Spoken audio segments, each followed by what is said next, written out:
So this is my first attempt at a Paludarium build. I currently have, it's at my apartment. I'm at my parents' house right now, so I can't show you, but it's just the Vicarium by, I think it's Tetrafauna. It's just like a, you know, one of those waterfalls that comes in the box. It's not really a waterfall. It's like a river that goes through a land portion. It's half land, half water, but I've had it for over 10 years now, so it's time for an upgrade. Now that I have been building dart frog vivariums, I kind of know how to build some things custom. So I've been intimidated by doing a paludarium, but I'm trying.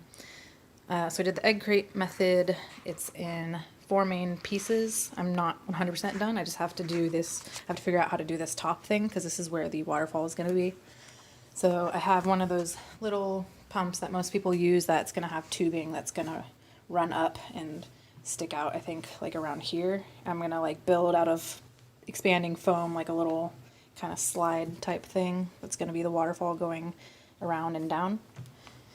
So I have to figure that out. I'm a little intimidated by it, but yeah, that'll be the hardest part of the build, I think. Anyways, the pump is going to be down in here, and I'll have egg crate mostly covering this, but I'll have like one square cutout of egg crate that I'll probably silicone like a slate stone to, and then I can just remove it if I need to get to the pump.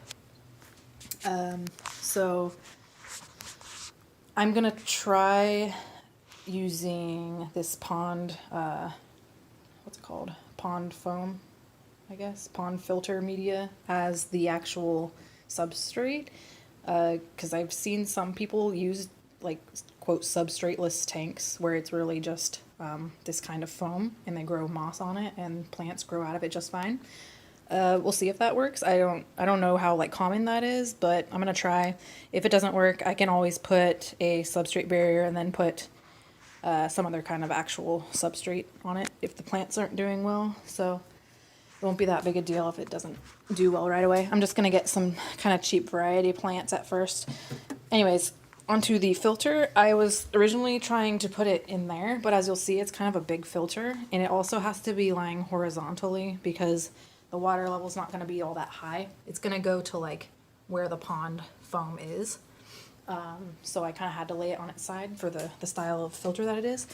So I decided it would be really annoying to have it in here and make the whole waterfall removable. That was my original plan, but that would be just obnoxious. So I finally figured out that I could put it over here in like this separate land area.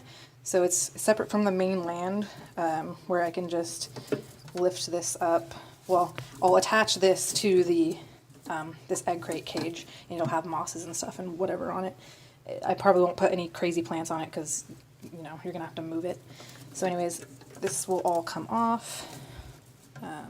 So there's like this egg crate cage for the filter, so to speak, and that's right there. It's kind of tucked under the main land area, as you can see. And if I ever need to remove it for maintenance, I just kind of have to lift it out at an angle. And then I'm gonna have like weed barrier or like substrate barrier lining this whole area. So when I take the filter out, the animals aren't gonna be able to get like in this main area. So yeah, I figured that was a much more logical way to deal with the filter.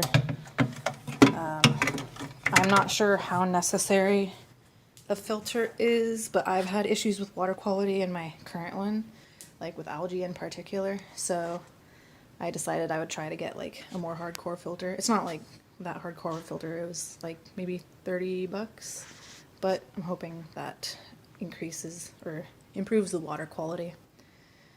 Yeah, I will take more videos when I have more of an update.